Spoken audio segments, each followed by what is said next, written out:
자, 거기 243페이지 하기 전에 그 토지거래 허가 절차 한번 하고 갈 테니까 이거는 어, A라는 애가 허가구역이야.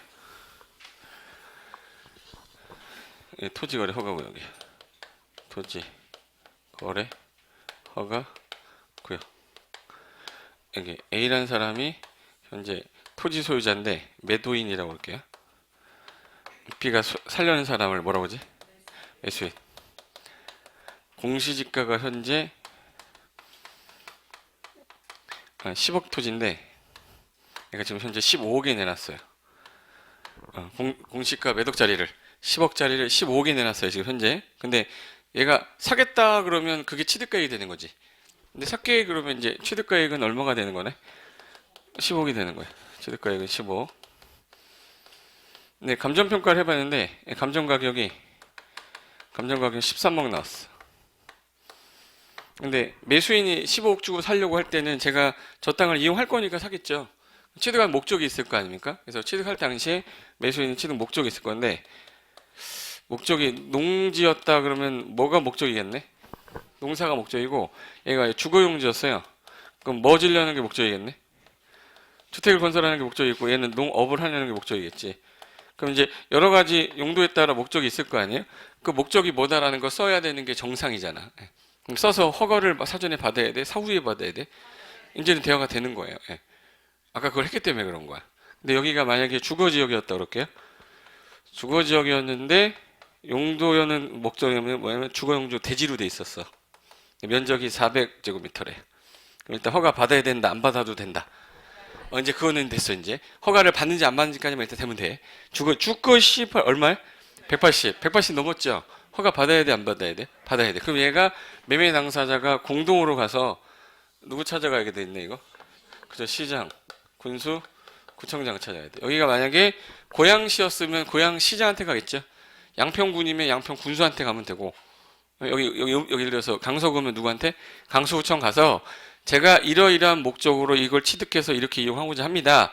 그러면 파는 사람이 확실하게 팔기로 한 거 맞니? 사는 사람의 목적이 맞니? 이 사람이 이제 물어보고 여기다가 신청서에다 쓰겠죠. 신청서에다가 예정 금액부터 다 써. 그거 보고서 이 사람이 심사하겠죠.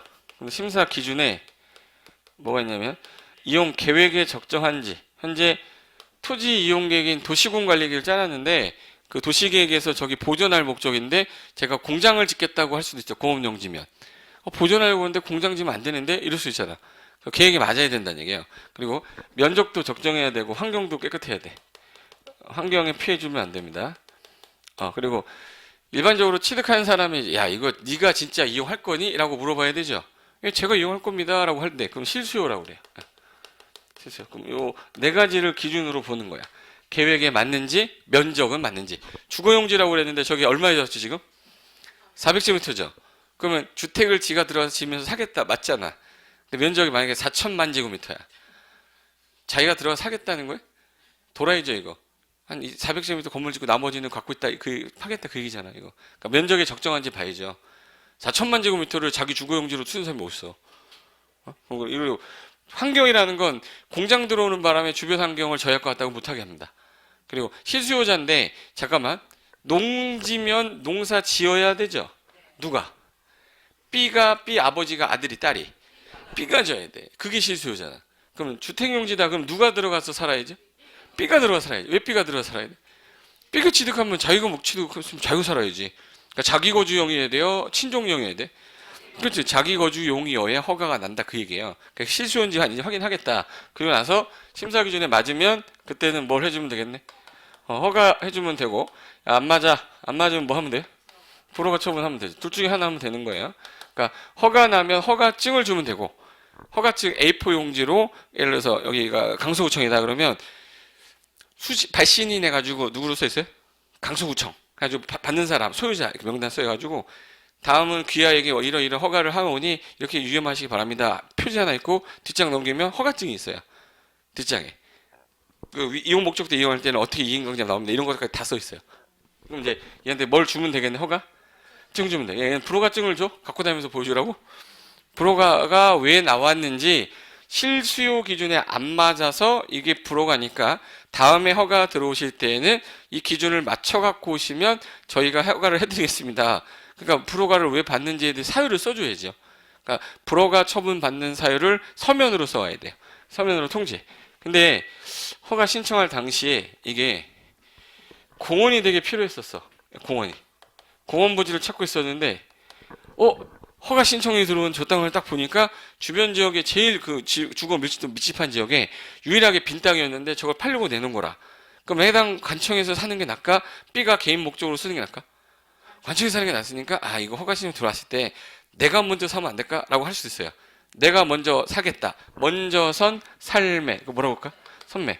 그럼 선매 대상이 되면 야, 내가 선매할 사람을 국가 등으로 지금 할 테니까 네가 누구보다 우선해서 B보다 우선해서 먼저 사겠다라고 협의 한번 해봐라. 그걸 선매 협의제도라고 그래요. 선매 뭐예요? 협의제도. 그럼 이제 선매 대상이면 선매 대상 통지해줘야 돼. 그럼 이제 뭐 하거나 하든지 허가, 불허가 또는 무슨 대상 통지? 이거를 법에서는 처리 기간까지 하라고 돼 있어요. 민원 사무 처리 기간이라고 돼 있어요. 처리 기간. 이거 이제 기본서 나오면 다 이거 써 있으니까 뭐 따로 뭐 똑같이 적어야 되겠다라는 생각 안 하셔도 돼요. 그냥 필요한 것만 참고하시고 교재 보면 너무 똑같아. 깜짝 놀라 진짜로. 쓰지 마. 알았죠? 네. 거기 처리 기간이라는 건 옛날에 15일이었거든요. 15일이었는데 지금 어떤 지자체 파주는 7일, 고양시가 8일, 서울시가 15일 다 달라. 그러니까 15일 이렇게 하지 않고 민원사무 처리 기간 이렇게 써 있어요. 지자체별로 민원사무 처리 기간이 다르니까 민원사무 처리 기간 안에 뭘 해주든가 허가 아니면 불허가 아니면 뭐예요? 선매. 셋 중에 하나를 해야 되는데 이걸 처리하지 못할 수도 있잖아. 그걸 미처리라고 그래. 이건 누가 잘못한 거냐면 A하고 B가 잘못한 게 아니거든요. 누가 잘못한 거야 이거? 관청이 시군과 잘못한 거잖아. 그럼 네가 잘못했으니까 네가 책임져야지. 그래서 이때는 미처리 됐을 경우에는 처리 기간의 다음 날에 허가가 난 걸로 간주해 버립니다. 허가 난 걸로 뭐예요? 간주. 의지한다는 얘기야. 다음 날 허가 났으니까 지체 없이 누구 찾아가면 되겠네. 이거 찾아가면 얘가 지체 없이 뭘 주게 돼 있어요? 허가증 주게 돼 있어요. 그래서 이제 허가 불허가 선배를 처리 기간 안에 하되 처리 기간 안에 허가나 불허가 선배 통지가 없다면 처리 기간의 무슨 날에 다음 날 허가가 난 것으로 본다. 그럼 지체 없이 허가증 주겠죠? 이제 뭐 받았어 이제 받았으니까 이제 뭐 해야 되네 이제 계약 사전 허가니까 계약하고 난 다음에 계약금 입금해야지. 이제 저 토지 가격 얼마죠 지금? 15억에 사겠다고 그랬는데 보통 10% 계약했다 그러면 얼마를 입금하면 돼요? 1억 5천 입금하고 계약서에 도장 찍어야지. 예. 중도금은 뭐 3개월 있다 주겠다. 맞아, 잔금은 4개월 때 하겠다. 뭐 약정했을 거야. 마지막에 계약금에서 잔금 치를 때 소유권 이전 뭐 해야죠? 그럼 등기관이 그냥 등기 안 해줘요. 무슨 구역인데? 허가구역인데 등기관이 알고 있을까 모르고 있을까? 알고 있죠. 야, 허가구역인데 왜 허가증이 첨부가 안 됐냐? 빠꾸 시켜버려야죠. 그럼 첨부 서류로 뭘 넣어야겠네? 그렇죠. 허가증 넣어야죠. 여기다 허가증 넣어야 돼. 그 허가증은 첨부 서류로 들어가는 거야 지금. 허가증도 발급받았으니까 이제 넣어서 등기 넣으면 이제 누구 땅 되는 거네 이 땅? B 땅 됐으면 B는 이제 이용 목적대로 이용해야 된다 이게 됐어요. 이용 목적대로 이용해야 돼요? 할 수 있는 거예요? 이용해야 돼. 예, 강행 규정입니다. 근데 예를 들어서 농사 짓는다고 그랬잖아요. 농사 짓는다고 했으니까 한 3개월 농사짓다 팔아? 이거 너무 아니잖아. 예.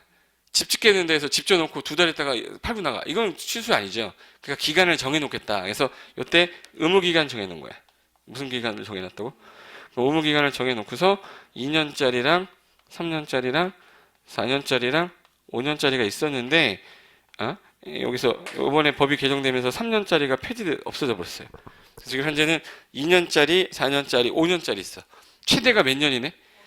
그럼 5년이 최대 의무기간인데 일반적으로 봤을 때 기타라든지 현상보존을 잡아놓았어요. 현상보존이 뭘까? 현상보존? 그대로 유지하라는 얘기죠 이거. 개발제한구역 땅 같은 경우에는 개발제한구역은 개발이 안 되거든요. 땅이. 개발 안 되니까 가만히 뭐 해야 돼? 유지해야 돼. 근데 그걸 기간을 짧게 주면 안 된다. 그래서 몇 년 해놨어요? 5년. 그리고 모르겠으면 대부분이 4년이야. 그럼 몇 년만 외우면 되네? 이게 너무 쉬워졌어요. 작년에는 우리 시험 보기 전에는 개정되기 전에는 2년 외우고 3년 외우고 막 이랬었는데 지금은 2년짜리만 외우면 돼. 농지 등이라고 해서 농지, 즉 농업용, 임업용, 어업용, 축산업용 이런 거 있죠. 다 몇 년으로 통일돼 버렸어요? 2년. 그리고 대체 토지라고 있어. 대체 토지. 대체 토지의 뜻이 뭐냐면 내가 수용이 돼서 수용 보상금을 갖고 대체되는 땅을 취득할 때는 허가해주겠다고 돼 있어요. 그러니까 대체되는, 내가 수용이, 내 땅이 갑자기 수용됐는데 내가 어쩔 수 없이 내가 내 땅을 수용당했으니까 그 돈 갖고 다른 땅을 사겠다. 그럼 취득하게 해주겠다. 대신에 대토 취득하고 몇 년 동안은 이용해라. 2년이 지나고 나서는 팔 수 있게 해주겠다. 그럼 예를 들어서 의무기간은 다른 말로 무슨 금지네? 전매가 가능한 거예요? 금지가 되는 거예요? 전매 금지라는 얘기예요. 전매, 이어서, 이을전에 매, 팔매자, 이어서 팔지 말아라. 몇 년 동안은? 2년 동안. 그리고 종전까지 이제 주택이 3년이었는데 주택이 지금 현재 몇 년으로 바뀌었네? 주택이 옛날에 1세대 1주택자였어. A라는 사람이 무주택자였습니다.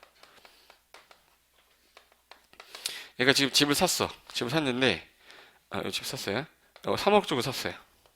그래서 시간이 흘러서, 그럼 얘는 현재 주택 샀으면 몇 주택자네? 1주택자에 이제, 시간이 지나서 4년 정도 지났어.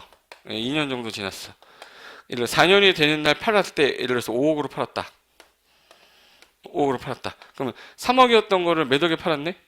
5억에 팔았으면 이제 4년 뒤에 팔 때 몇 년 얼마에 대한 2억에 대한 양도 차익 발생했죠. 근데 2억에 대해서 이 사람은 세금을 내야 안 내? 안 내요. 안 내. 양도소득세 내야 안 내, 이거? 양도소득세 안 냅니다. 왜 안 내냐면 종전까지는 이게 3년이었었어요. 몇 년 이상 보유하면. 종전에는 2년이 아니라 3년이었다고. 몇 년 이상 보유하면. 3년 이상 보유하면 나중에 팔 때 양도소득세 비과세 했단 말이에요. 근데 이게 몇 년으로 바뀌었어요? 2년으로 현재 바뀐 상태인 거예요. 근데 지금 현재 법 개정되기 전에는 2년이면은 몇 년 보유가 안 됐네? 종전에는 몇 년이었었다고? 3년 이상이 안 됐으니까 얘 양도차에 대해 세금 냈어야 되잖아. 그러니까 대부분 몇 년은 보유하더라. 3년은 보유하더라. 그래서 3년이었단 말이야, 주택이. 예? 주택 3년이었는데 이번에 세법이 개정될 때 몇 년으로 바뀌었어요. 그럼 얘도 바뀌어야 되는 게 맞는 거잖아. 그래서 얘를 이제부터 개정해가지고 어디로 왔어요? 그래서 주택이 2년으로 온 거니까 쟤를 몇 년으로 꼬시는 문제 나오겠네? 쟤를 3년으로 꼬시는 문제 나오겠지. 근데 아예 그냥 3년 없다고 해도 답은 나와요. 예. 3년이 없었잖아. 그냥 3년 없다를 알아도 답은 나오는 거니까 외우기 편한 대로 가는 거예요. 예. 일단 주택하고 복지 편익. 복지하고 편익 있어요. 옛날 복지 편익이 4년짜리였는데 4년짜리 일로 왔어요. 복지 편익은 공익성이 강하잖아요. 그래서 의무기간 줄여준 거야. 2년까지만 써도 된다. 그래서 현재 몇 년만 딱 외우면 되네. 2년 딱 외우고 모르겠으면 4년 찍으면 되고 현상보전 기타 나면 5년 찍으면 되는 거야. 제 말이 됐죠? 이거 무슨 기간이라고 한대요? 그럼 이 기간 동안은 전매할 수, 즉 팔 수가 없다. 그럼 이 기간 동안 이용 목적도 이용해야 되는데 만약에 B가 아까 주거용지였었어. 주거용지면 누가 들어가서 살아야지? B가 건물 지어서 들어가 살아야 되는 거죠. 누가 살아야 돼? B가 안 살고 만약에 C가 살았어. C가 들어가 살 수 있죠. 예를 들어서 안 들어갔어. 얘 창고로 썼어. 안 들어갔어. 그럼 이건 현재 안 쓴 거는 뭐라고 그러냐면 방치라고 그래. 안 쓴 거 뭐야? C가 썼어. C가 쓴 건 뭐 한 거지? 빌려준 거죠. 빌려준 거 뭐라죠? 임대. 임대한 거, 임대. 근데 승인 없이 창고 분명히 뭘로 쓴다고 그랬는데? 주택으로 쓴다고 그랬잖아. 건물 지어놓고 뭐 쓰고 있어요? 창고. 창고 목적대로 이용하지 않고 바꿔 쓰는 거 오용이라고 그래요. 이 세 가지가 아닌 걸 기타라고 합니다. 그럼 일단 목적대로 이용해야 돼요? 이용할 수 있는 거야? 해야 되는데 의무기간 동안 이용을 안 하고 방치하는 경우도 있고 임대하는 경우 있고 이런 경우에는 규제 때려야지. 그래서 옛날에는 500만 원 이하 과태료 때렸었어요. 위반하면. 500만 원 이하 과태료라는 얘기는 과태료의 뜻이 뭐죠? 과태료? 과태료. 혹시 태형이라고 들었어? 태형? 형벌을 때릴 때 태형이 뭐야? 때리는 거야. 그래서 옛날에 그 벌 무슨 예를 들어서 장 서는데 거기서 만약에 비단을 훔쳤어. 훔치는데 포졸이 데리고 가죠. 잡아가지고. 그럼 어디다가 눕혀요? 응? 여기다 눕히잖아. 머리는 막 패우쳐가지고 막 이렇게. 묶어놓잖아 이렇게. 그렇죠. 그리고 이제 옆에서 이제 이걸로 대충 알아보겠지? 예. 내 그림을 못 그려도 대충 알아보면 돼. 예. 그럼 일단 제가 때릴 때 곤장 10대라고 하잖아. 10대면은 10대에서 11대에서 사람이 죽는데요. 죽는데. 그래서 세대 거의 보통 때려. 근데 TV에는 이렇게 때리죠. 네, 그 옛날에 그 국사 선생님이 얘기하는 거 들었는데 이렇게 안 때린대요. 여기 옆에 보면 계단이 있대, 이렇게. 계단 여기서 서가지고 점프하면서 때린대요. 그러니까 온갖 모든 힘을 점프하면서 때리니까 한 대 딱 맞은 순간 정신을 잃는데, 그러니까 세대 맞으면은 이제 다시는 그 짓을 못 하게 된대요. 10대 맞았다. 걔는 이제 죽거나 반신 불수되는 거야. 그러니까 태형으로 할 때 이게 태형이야. 이렇게 되면 이제 얘가 나쁜 짓 해야 안 해요? 절대 안 해. 그래서 나중에 곤장이라고 그러면 사람 진저리 치는 이유가 그거야. TV에서 볼 때는 아이고 살려주세요 막 이러는데 그거 갖고는 안 돼. 살려주세요 말이 안 나오는데 그냥 맞고 이렇게 되는데. 근데 이 태형이라는 게 지금 현재 시간이 흐르면서 2000년에 1900년대 들어오면서 시간이 이렇게 흘렀는데 태형 갖고는 안 되잖아. 민주주의 국가에서 사람을 죽일 수 있는 건 하면 안 되지. 그래서 민주주의니까 우리나라는 지금 현재 자유민주주의 국가잖냐. 야 이제는 때리는 거 대신에 요금으로 과하자. 그래서 뭐야? 과하는 요금이야. 때리는 거 대신에 뭘로? 요금으로. 그래서 과태료라고 그래요. 과태료라고 했더니 과태료 이상하잖아. 과태료 내세요. 좀 이상하잖아. 그래서 이제 국어 개정되면서 과태료 이렇게 된 거야. 뭐라고 부른대요? 과태료. 그럼 뭐 대신 내면 끝나는 거야? 옛날에 맞으면 끝난 건데 지금 뭐 내면 끝나요? 그렇지. 그래서 이거를 일사부재리라고 그래요. 일사부재리. 한 번 일로 부재리, 재리, 다시 벌하지 않는다라는 뜻이야. 그러니까 한 번 내가 돈을 내면 내 벌은 없어지는 거야. 그럼 이제 문제가 생기는지 얼마가 최대예요? 500만 원 최대야. 잘 봐 이제. 15억에 샀어요 지금. 예삐 얼마 주고 샀어 지금? 15억 주고 샀어. 근데 이용 목적 이용 안 하고 있어. 그럼 과태료 얼마 나와 최대? 500만 원 내면 내 벌 있어요 없어요? 없어요. 그럼 나중에 얘를 19억에 팔았어. 그럼 몇 억 남았어요? 4억 남았어. 그럼 4억은 이제 4억 중에 500만 원이면 중개 보수보다도 더 싸요. 저 정도 내주는 게 국가를 위해서 좋은 거잖아. 난 국가를 위해서 과태료 내겠다는 거야. 4억에 대해서 저거 너무 약하잖아. 그래서 얘네들이 과태료가 너무 약한 단점이 있더라. 일사부재리에 예외해가지고 이행할 때까지 계속 때릴 거예요. 그래서 이행 강제금 만든 거야. 이행할 때까지 강제하는 돈이야. 그럼 얘랑 유사한 거죠. 근데 유사한 건데 돈 때리긴 돈 때리는데 나는 죽을 때까지 때리겠다. 원칙은 맨 처음에. 근데 죽을 때까지 못 때리는 이유가 의무기간이 정해져 있잖아요. 그래서 여기 앞에 단서 넣었어요. 무슨 기간까지? 그치? 의무기간까지만 1년에 몇 회씩 1회씩 한 번씩 매년 부과를 하되 아까 10%가 최대고요. 7% 있고 5% 있어요. 그럼 여기서 여러분은 제일 센 게 몇 퍼센트네? 10%면은 15억에 10%면 얼마야? 1억 5천이 매년 나오는 거야. 500만 나오는 게 아니에요. 1억 5천이 올해 나오고 내년에 이행 안 하면 또 내년에 또 나오는 거야. 그럼 정신적으로 뭐가 들어와 이제? 압박이 들어와요. 이용해야 돼 안 해야 돼? 강제하겠다. 이행을 할 때까지 강제하겠다. 근데 의무기간까지니까 아까 주택이 몇 년이었네? 주택이 2년이었죠. 그럼 1년에 몇 번 나온다고 그랬죠? 그럼 만약에 얘 받으면 이행강제금 최대 몇 번 받을 수 있네? 2번 받을 수 있는데 1억 5천씩 받으면 얼마네? 그럼 최대 3억을 부과받을 수 있는 경우가 생기니까 그러면 500만 원보다 엄청 센 거잖아요.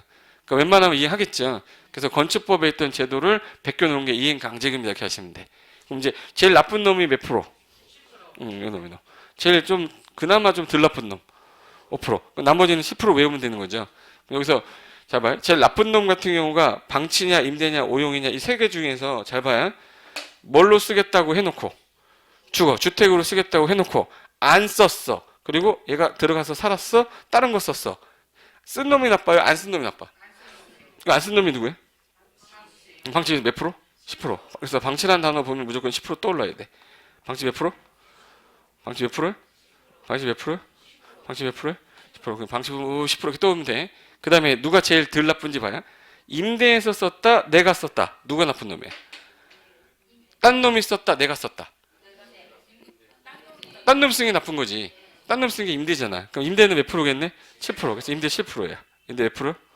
임대 몇 프로야? 임대 몇 프로? 7%. 그럼 오용 같은 거 제일 약한 놈이네. 오용 몇 프로? 5%. 오용 몇 프로? 5%. 기타는 10%. 그래서 이제 10%, 7%, 5%니까 10%만 일단 외워. 방치 몇 프로? 10%. 오용 5%. 기타 임대 7%. 쓰면 돼요. 예. 보자마자 쓰면 돼 이거. 예.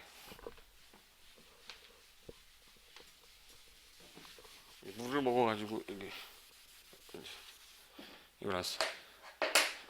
그럼 이제 방치가 몇 프로였지 아까? 방치 10%. 오용은 5%. 오, 5%에. 그럼 임대하고 기타는? 임대, 기타 7%에. 그럼 얘네들은 이제 제일 나쁜 놈이 이거잖아요. 결론 얘기할게. 지금 현재 얼마가 나온다고 그랬죠? 1억?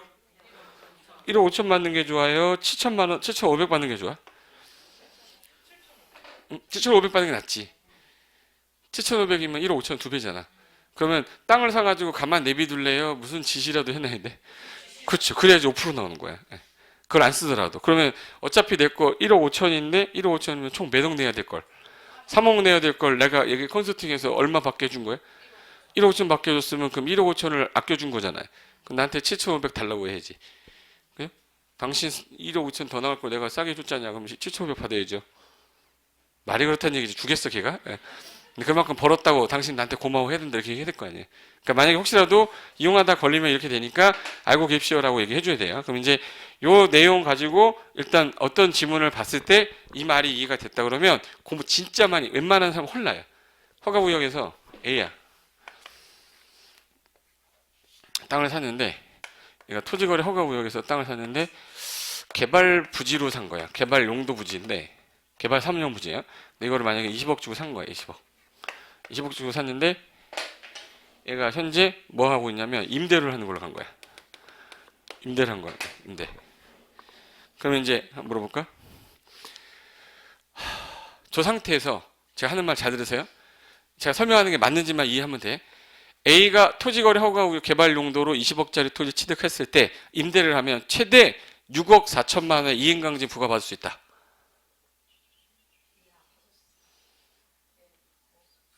맞는지 틀린지 한번 계산해 봐야지.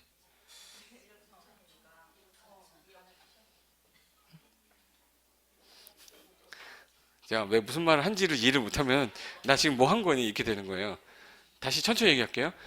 A가 만약에 토지거래 허가를 받은 후에 목적대로 이용하지 않고 임대를 해서 걸렸다. 만약에 그러면 얘는 최대 이행강제 6억 4천만 원을 낼 수 있다. 자 봐요. 맞는지 틀린지. 자 봐. 개발사업용이면은 여기 없죠. 모르겠어요. 몇 년이랬어요? 그럼 1년에 몇 번씩 나와요? 4번 나오면 4번 나올 수 있다며요. 내면 임대면 몇 프로야? 7이 14 1억 4천이잖아. 1억 4천 1억 4천 1억 4천 1억 4천이면 6억 4천 맞잖아요. 맞잖아. 응? 아 5억 6천이구나. 64 아 44 16이지. 5억 6천이네.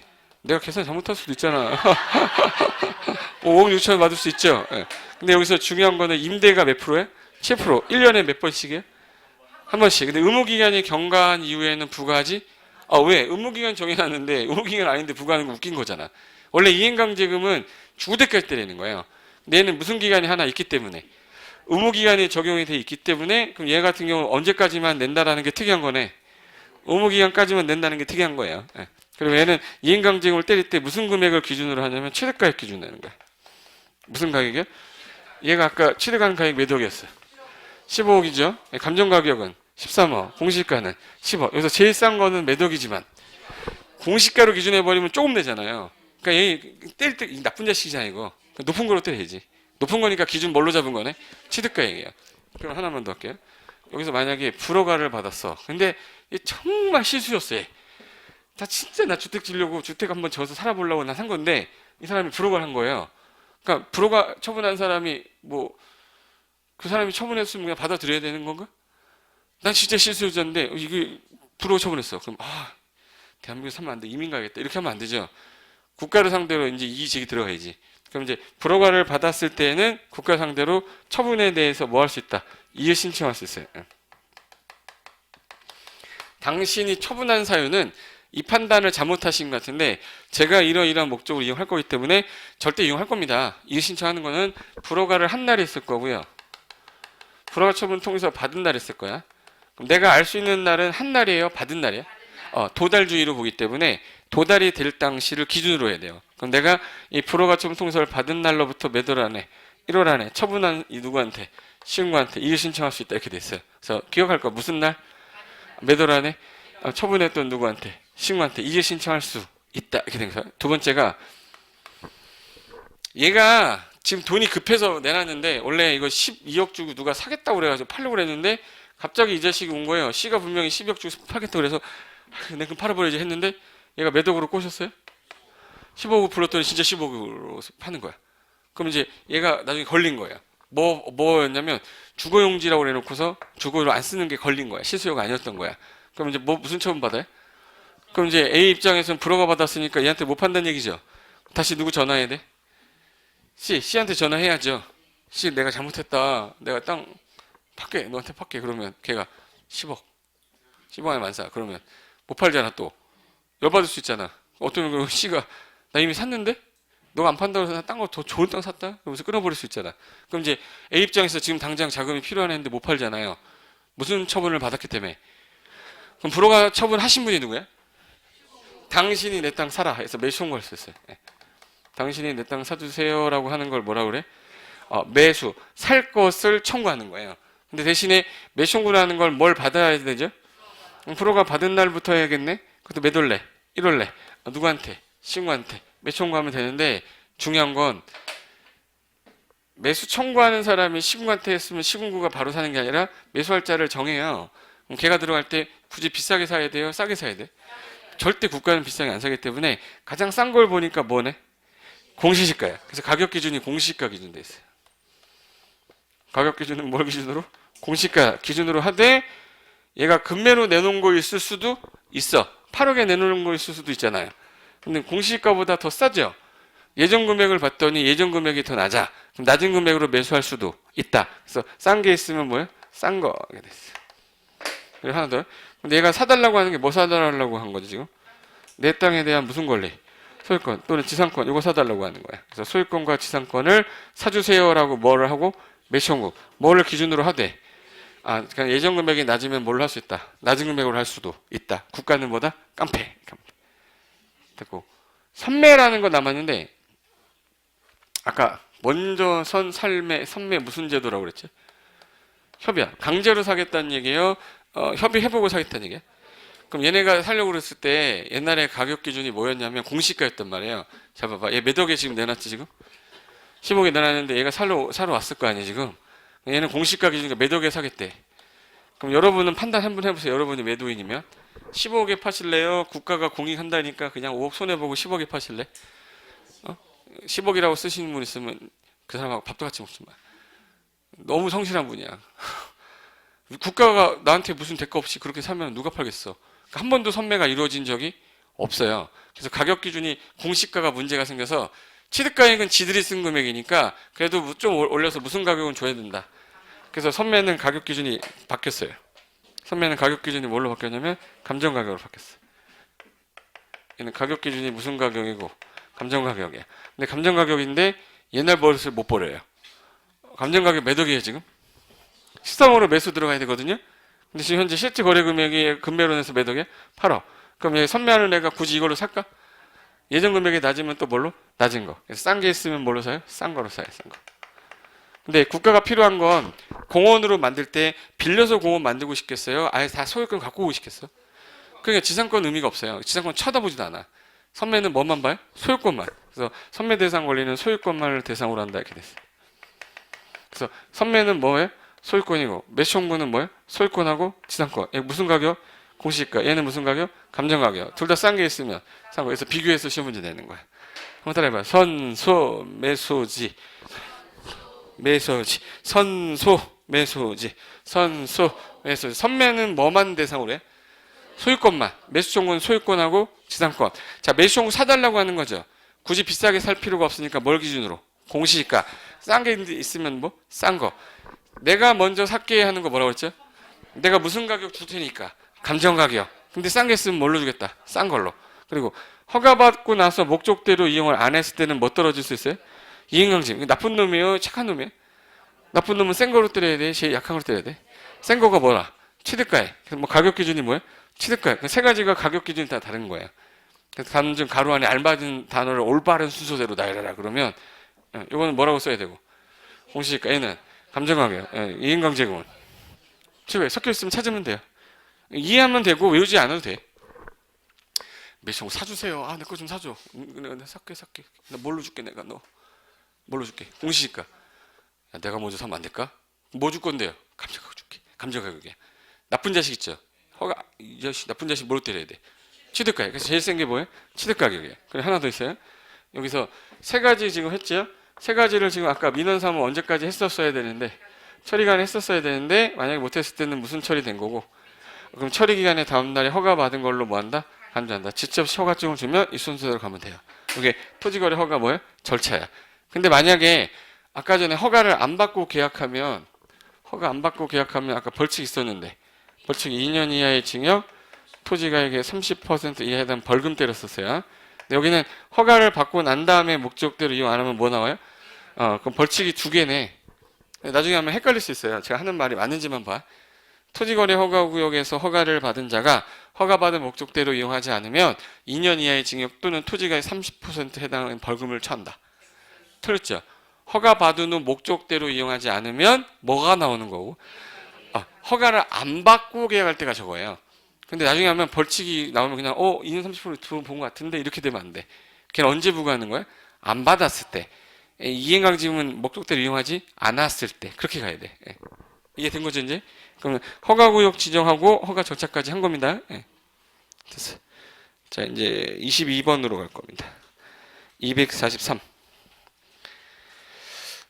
국민주택 하도 많이 나와요. 국민주택은. 국민주택이란 주택도시기금법. 작년까지는 주택법에 있다가 법이 새로 생겼어요. 페이지 243페이지 맨 위에 22번 하는 겁니다. 그래서 지금 현재는 주택도시기금법으로 이관이 되면서 주택도시기금이라는 게 하나 생겼어요. 옛날에는 국민주택기금 그랬는데 지금은 주택도시기금으로부터 자금 지원받아 건설되거나 개량되는 주택으로 주거의 용도로만 쓰이는 면적을 줄여서 뭐라고 그러냐면 주거 전용 면적이라고 그래요. 주거로만 쓰이는 면적 뭐예요? 주거 전용 면적. 그거를 현재 얼마 이하로 지라고 되냐면 85제곱미터 이하. 단 수도권 정비계획법에 따라 수도권을 제외한 도시지역이 아닌 읍면, 이걸 시골이라고 그래요. 걔는 한 가구당 얼마까지는 질 수 있게 해주겠다. 100. 이제부터 이거를 국민주택 규모라고 하고, 이 기금 받아서 지은 주택을 뭐라고 부른다? 국민주택. 이 경우에 주거전용 면적 산정 방법이라든지 여러 가지 필요한 거는 국토교통부령으로 정하시고, 통상 18평 이하의 소형 아파트가 국민주택으로 많이 건설이 됐다. 그러니까 예전에 24평짜리 있죠? 24평형 전용 면적 18평짜리.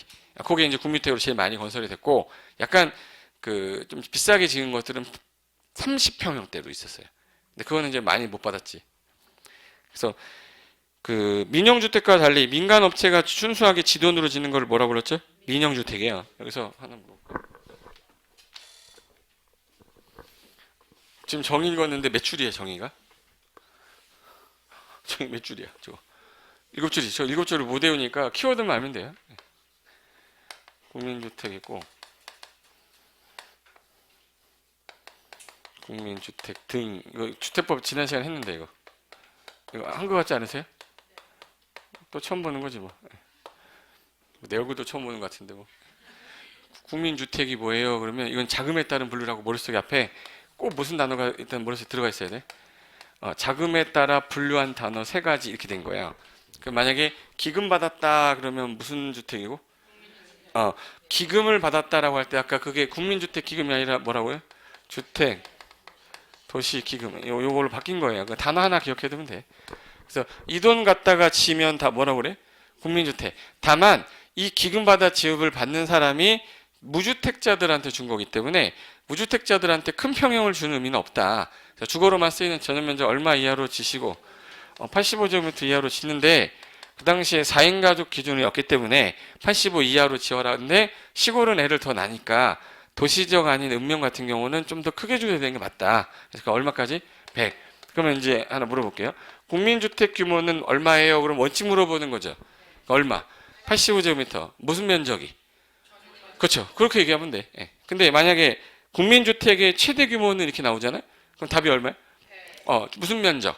주거 전용 면적 얼마까지? 100. 그 최고 면적. 그게 옛날에 우리 12회 때는 13회 때 단독 문제예요. 국민주택의 최대 규모는 해서 답이 100제곱미터 동그라미 치는 거예요. 제 말 이해됐어요? 저 시험 관련된 거 아니면 얘기 안 한다고 그랬잖아.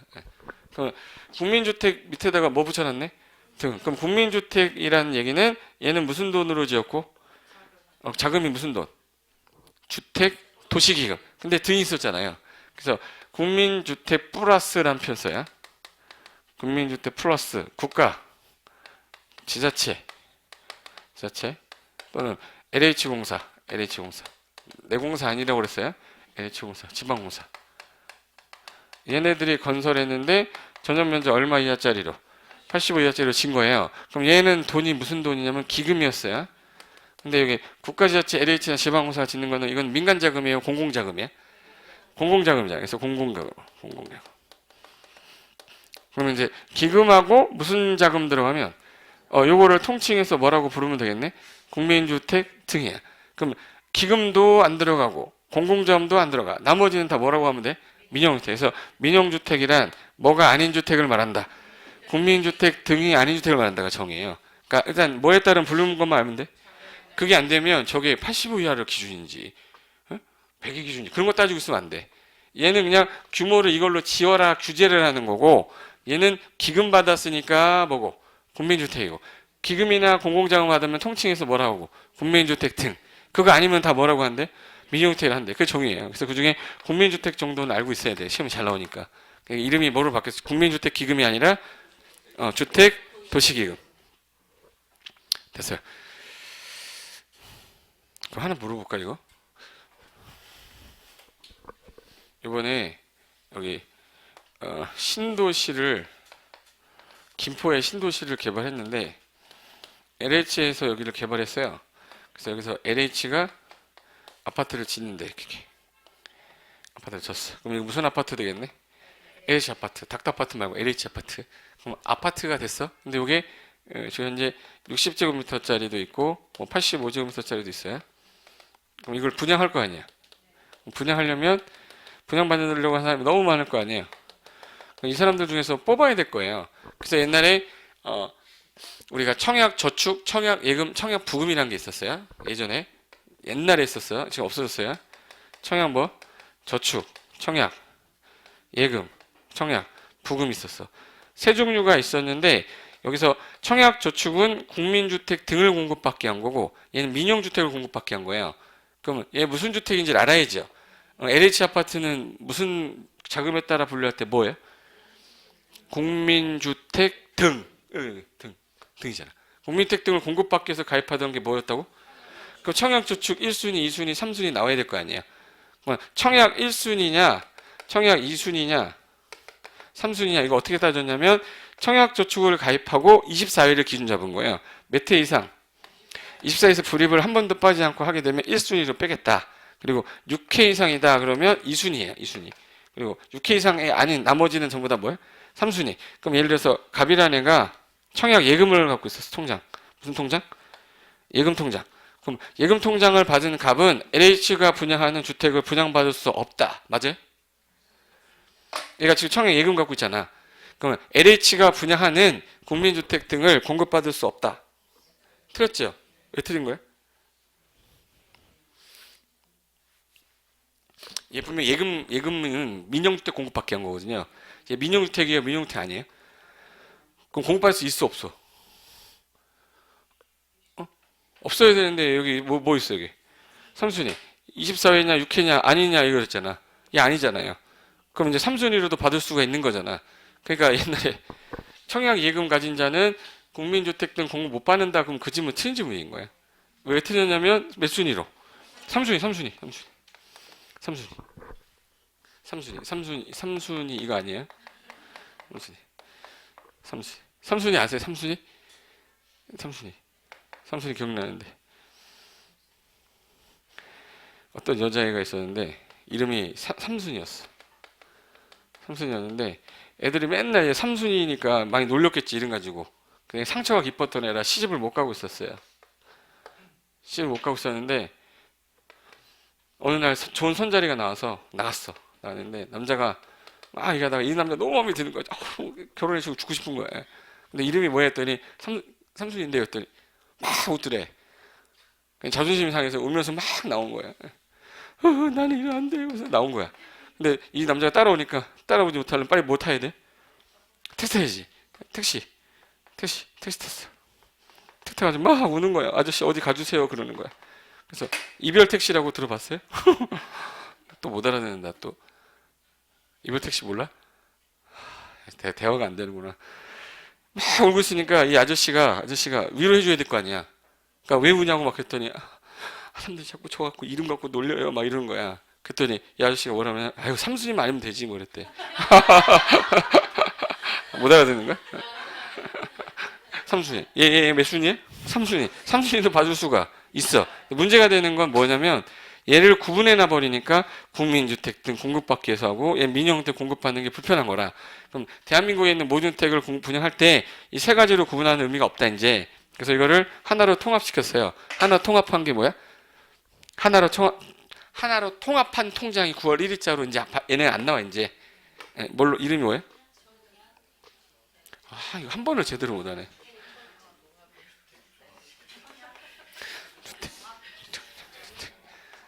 주택 종합 저축. 이거 한 번만 좀 제대로 알고 계시면 어디 가서 욕은 안 먹을 거야. 어디 가는데 그 있잖아 총합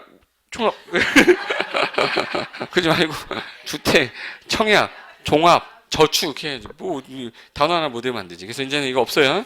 그럼 얘는 이제 뭐 공급받기 한 거냐면 이 주택 다 공급받기 한 거기 때문에 뭐 가입하는 거야 이제 주택, 청약, 종합저축. 월 5만 원에서 50만 원까지 납입하시고 몇 회 이상 납입하면 1순위 되고 2순위 그것만 공부하시면 되는데 시험에서 이 제도 자체가 이걸로 다 바뀌었기 때문에 낼 게 없어요. 그러니까 얘는 모든 주택을 공급받는다 하나만 알고 계시면 돼. 이거 언제 없어졌단 말이야. 시험에 안 나와 이제 이건. 그러니까 부동산학 개론 시간에 만약에 이런 것들이 나오면 그냥 저런 게 있었구나 하고 넘어가시면 되고 공인중개사 시험 공법상에서는 주택, 청약, 종합저축으로 통합돼서 국민주택 등이나 민영택을 모두 공급받기 위해서 가입하는 거다 이렇게 하시면 돼. 그래서 지금 현재 이거 가입자 수가 몇만 명인 줄 아세요? 1,000만 명, 1,300만 명인가? 1,300만 명. 그러니까 거의 2,000만이 거의 넘었다고 들었는데. 그러니까 5명 중에 2명은 있는 거야. 5명 중에 2명은. 그러니까 여러분도 가입하고 계세요. 그럼 이제 국민주택이라는 단어가 나왔을 때 하나 기억하세요. 그거 딱 하나. 뭐 정의할 때 나오는 거 딱 하나 뭐. 주택도시기금. 지원받으면 다 그거 뭐라 불러요? 국민주택. 근데 기금에다가 공공자원 받으면 뭐라 불러요? 국민주택 등. 그거 안 들어가면 뭐라고 부르는데? 민영주택. 그럼 이 주택을 공급받기 위해서 입주자 저축이라는 게 하나 있대요. 다 받기 위해서 만들어 놓은 거 하나 뭐 있다? 주택청약 종합저축이 하나 있다. 이 정도만 알면 돼요. 됐어요. 그리고 23번. 지목은 뭐 공시법 시간에 배우니까 뭐 한번 읽어보시면 될 것 같아요. 현재 맨 처음에는 18개로 시작해서 지금 지목이 28개로 늘었다. 그래서 1번이 전답, 목 해가지고 마지막에 28번에 뭐 잡종지까지 있는데 지목이라는 건 왜 만든 거예요? 그러면 왜 만든 거예요? 지목? 세금 때문에 만든 거랬죠. 세금을 때리는 기준을 잡기 위해서는 이 땅의 활용도가 이 정도기 때문에 활용도가 높은 게 돈을 더 내야 된다. 그래서 28개 종류로 만들어 놓은 거다. 그러니까 주택이라든지 어떤 세금을 내는 기준에 있어서 가치 상정이 좀 어렵기 때문에 지목으로 구분한다 이렇게 생각하시면 돼요. 그리고 24번. 지번이라고 되어 있는데 지번은 번호죠, 번호. 그래서 땅의 번호라 예를 들어서 필지당 한 개의 필지마다 부여되는 개별 번호를 지번이라고. 어떤 분들은 번지라고 그러죠. 번지란 말이 일본 말이라서 우리나라 말로 지번으로 바꾼 거야. 그 말이나 저 말이나 왼쪽 방댕이나 왼쪽 궁댕이나 같은 말인데 지번이라고 합니다. 지번. 번지수라고 안 해요. 유모 1지번이래야 돼. 유모 1번지라고 그래야 돼. 유모 1지번이 이렇게 해야 되는데 유모 1번지라고 해서 이름 바꿔버렸잖아. 25번 베이. B-A-Y 베이. 베이는 뭐냐면 여기 문을 딱 열고 들어갔을 때요. 이게 출입문입니다. 아파트 들어가면 제일 먼저 이제 이쪽에 방이 막 있고 거실 있고 방이 있어. 방 보통 85제곱미터짜리 보면 거의 다 방 몇 개 나오죠? 방 3개에다가 여기 들어오면 여기 이렇게 해가지고 여기 화장실 있고 화장실 여기 부엌 여기 이제 방 1, 방 2, 방 3. 딱 들어오자마자 방 3개 정도의 거실 하나 그리고 화장실 하나 그리고 부엌. 옛날에는 화장실이 2개가 아니라 하나였는데 이게 안목치수란 걸로 바뀌면서 안목치수, 이거 안에서 눈으로 잰 치수란 뜻이거든요. 그래서 단독주택 있으면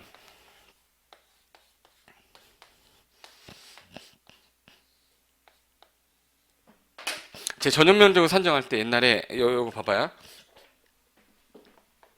단독주택입니다. 단독주택은 외벽이 있으면 외벽에 무슨 선이 있어요? 이거 중심선 이렇게 중심선. 이번 하늘에서 투영하면 얘 전용면적이 나왔어요. 얘는 외벽에 무슨 선이에요? 중심선이에요. 근데 공동주택의 경우에 이게 공동주택이야. 공동주택인데 이게 101호예요 여기. 얘 외벽에 얘 있으면 외벽에 중심선을 하기가 애매한 게 중간에 계단도 있고 엘리베이터 있고 막 이러잖아. 그럼 외벽이 점점 이상하게 움직인단 말이에요. 그러니까 얘는 외벽에 중심선을 잡기가 애매한 거야. 이게 101호가 단독주택이잖아 이거. 하나의 주택이니까. 그럼 얘는 외벽에 무슨 선을 하기가 곤란했겠네. 중심선 하기가 곤란해서 여기 안에 있는 부분 있죠. 이 안에 있는 부분을 이제부터 투영한 거를 뭘로 하는 거야? 전용면적으로 해요. 공동주택은. 그럼 공동주택은 외벽에 무슨 선이네? 내부선이에요? 중심선이에요? 바깥선이에요? 내부선. 얘 외벽에 뭐야? 중심선. 그러면 단독주택 30평 전용면적 30평하고 공동주택 30평하고 어느 게 좀 더 넓네? 공동주택 훨씬 넓죠? 얘 외벽에 두께가 들어가 있잖아. 그럼 외벽 두께가 예를 들어서 3평 정도 된다 그러면 빼버리면 27평짜리 보고 온 거잖아. 근데 실질적으로 몇 평이 이게 그대로? 30평. 몇 평이 더 큰 거예요? 3평. 3평이 더 넓으니까 안목지수로 바뀌면서 야 그러면 부엌 말고 안방에다가 화장실 하나 더 넣자 해서 화장실 하나 더 들어간 거야. 그리고 이제 거실 같은 데 있거나 또 방 옆에다가 이렇게 해가지고 드레스룸도 만들고 그러다 보니까 옛날 아파트하고 지금 아파트하고 설계가 다른 거예요. 안목지수로 하면서 좀 더 넓어진 거예요. 외벽이 뭘로 바뀌면서 내부선 90년대 초반인가 바뀌었을 거예요. 그러니까 1980년대 진 아파트하고 1990년도 이후에 진 아파트 보시면 어디가 훨씬 더 넓을 수밖에 없어요. 90년대. 그래서 같은 30평형인데 화장실이 2개가 빠져 있고 뭐지? 여자분들 이제 화장할 수 있는 그 룸 뭐라고 하지? 드레스룸하고 뭐 화장룸 같은 거 있잖아. 2평 정도 3평이 늘어났기 때문에 그걸로 활용했던 거예요. 그럼 여기서 들어가자마자 얘가 딱 봤더니 지금 방이 몇 개야? 거실도 방실자 쓰잖아. 그러니까 방이죠. 여기 이렇게 해가지고 발코니 있을 거야? 베란다 있을 거야? 이거 뭐라고 그러지? 베란다 그러면 내가 눈을 그냥 확 베란다라고 하면 안 돼. 발코니야. 예. 그럼 발코니 몇 미터까지 공짜? 1.5미터까지 이건 서비스 면적 준다고 그랬잖아요. 그럼 이제 이게 햇빛 들어오는 쪽으로 방이 몇 개네? 3개. 그래서 이걸 무슨 베이? 3베이라고 그래. 3베이. 3베이 구조인 거야. 근데 2베이 구조는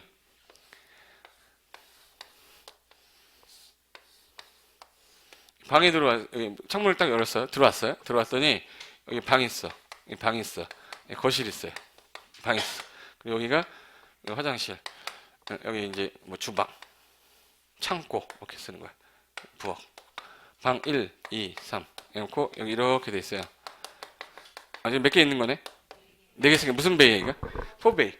뭔 베이요? 4베이.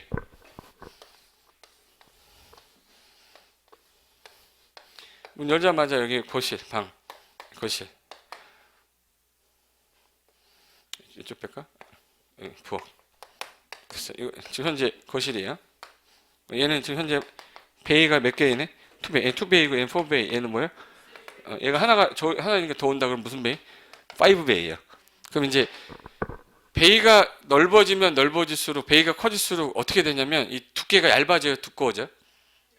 얇아지. 그래서 옆에서 딱 봤는데 벽두기 얇으면 베이가 큰 거야. 근데 얘가 뒤로 뚱뚱하다 그러면 베이가 2베이인 거예요. 여기 있던 방 일로 갔잖아. 그러니까 얘가 이제 뒤로 예를 들어서 101동이고요. 102동이에요. 그럼 얘는 3베일 확률이 높겠어요? 2베일 확률이 높겠어요? 3베이. 얘는 2베이야. 그러니까 이쪽 방향으로 방이 3개가 있다니. 이쪽 방향으로 방이 뭐야? 2개 있다 보니까 뒤로 왔겠지. 그러다 보니까 얘가 두꺼워진 거야. 제 말 이해됐어요? 그럼 3베이하고 2베이 중에 어디는 문 열자마자 조금 어둡겠다.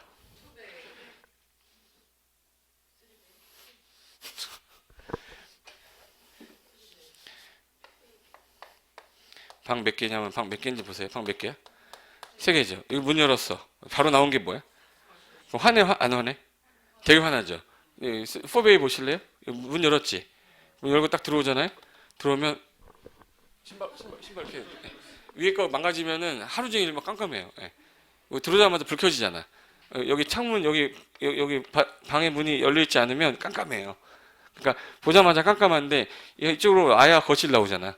그러니까 문 열자마자 좀 깜깜한 집이 3베이나 4베이 이렇게 되는 거야. 문 열자마자 화나다 그럼 2베이일 거예요. 예. 제 말 무슨 말인지 알겠지? 근데 3베이가 돼버리면 4베이가 되면 방이 좀 약간 이쪽에 배치하다 보니까 이제 좁겠지. 거실이 좀 약간 커야 줄어. 근데 2베이는 거실이 커요. 안방도 좀 크고. 그럼 만약 안방을 크게 잡고 싶은 사람은 2베이 쪽 봐야 되고, 올해 딸내미 아들내미가 둘이다. 그럼 4베이로 가야지. 책상을 문을 열었을 때 창문 있는 쪽으로 주고 싶잖아. 여기 구석에다 들어가서 한번 너 여기서 한번 죽어봐. 벽돌도 여기 벽지도 파란 색깔로 해가지고 한 3년 안에 정신병자 만들 수 있어요. 캄캄해가지고 이거 없으면. 그러니까 일반적으로 애들 있는 집은 무슨 베이로 가요? 3베이나 4베이, 5베이로 가는 거야. 근데 2베이 같은 경우는 이제 신혼부부 둘이 살 때 쓰는 거라. 그래서 베이 그러면 어느 쪽 방향에 남쪽 방향에 있는 방의 개수를 뭐라고 그래? 베이. 그래서 여기 25번 베이는 한번 읽어보시면 될 것 같고, 자 26번 안목 치수가 방금 전에 제가 외벽에 뭘로 기준한댔죠? 외벽에 아까 중심선이 기준이 됐죠. 근데 공동주택은 외벽에 뭘로 바뀌었어? 내부선 안에서 젠치수다. 이게 뭐야? 안목치수야. 그래서 공동주택은 뭘로 계산한다? 안목치수. 그거 하나만 기억하면 되는 거예요. 됐어요? 그거 가지고 자 뒷부분은 나머지는 잠깐 쉬었다가 뒷부분을 끝내고 가겠습니다. 잠깐만 쉴게요.